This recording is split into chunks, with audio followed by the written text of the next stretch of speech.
Hello friends, எல்லாருக்கும் காலை வணக்கம். இன்றைக்கி ஒர்க்கிங் டே 3. மூணாவது நாள் என்ன நாள்டா, நேற்று நைட்டே கால் பண்ணிட்டு நாளைக்கு தேங்காய் தப்பணும் வான்னு சொல்லிட்டாங்க. எங்கே தேங்காய் தப்புண்டா, தருமத்துப்பட்டிக்கு தாங்க. செம்பட்டி டு ஒட்டஞ்சத்திரம் போகிறவங்க இப்போ புதுசாக பைபாஸ் ஒன்று ஓப்பன் பண்ணியிருக்காங்க, அது உள்ளே வரலாம். ஏற்கனவே பிளாக்ல இருந்துச்சு, அந்த ரோடு இப்போ கீழே சபையத்து ஒன்று ஓப்பன் பண்ணி விட்டாங்க, அதில் வரலாம். இந்த ரோடு என்னண்டா, இதாங்க பன்றிமலை, ஆடலூர் எல்லாம் போகிறது. இப்போ நான் வந்துட்டேன். இந்த ஓடையை தாண்டி தான் நான் தோப்புக்கே போகணும். இந்த ஓடையில் தண்ணி வராதுன்னு கேட்டிங்களாக்கா, அந்த ஓடையில் தண்ணி வரும். நான் போகிறதுக்கு முன்னாடி ஆளுங்க வந்திருப்பான்னு பார்த்தா அவங்க யாருமே வரல. நான் முதலாக போயிட்டு, எங்கள் மாமா இருந்தார். நான் போய் வண்டி எடுக்க முன்னாடி எங்கள் மாமா எடுத்துகிட்டு வந்தாங்க, நிப்பாட்டிட்டாரு. திரும்பி பார்த்தா ஆளுங்க எல்லா பேரும் வந்துட்டாங்க. இதாங்க இந்த தோப்பு.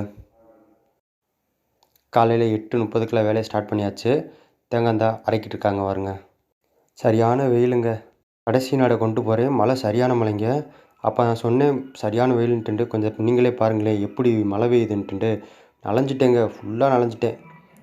இங்கே பாருங்க எவ்வளோ மழை பெய்யுதுன்ட்டு. உங்கள் ஏரியாவில் இன்றைக்கி மழை வந்துச்சா ஃப்ரெண்ட்ஸ்? என்ன மாதிரி விவசாயத்தை நேசிக்கிற நண்பர்கள் இருந்தால் கமெண்ட் பண்ணுங்கள். Okay, and then bye, see you.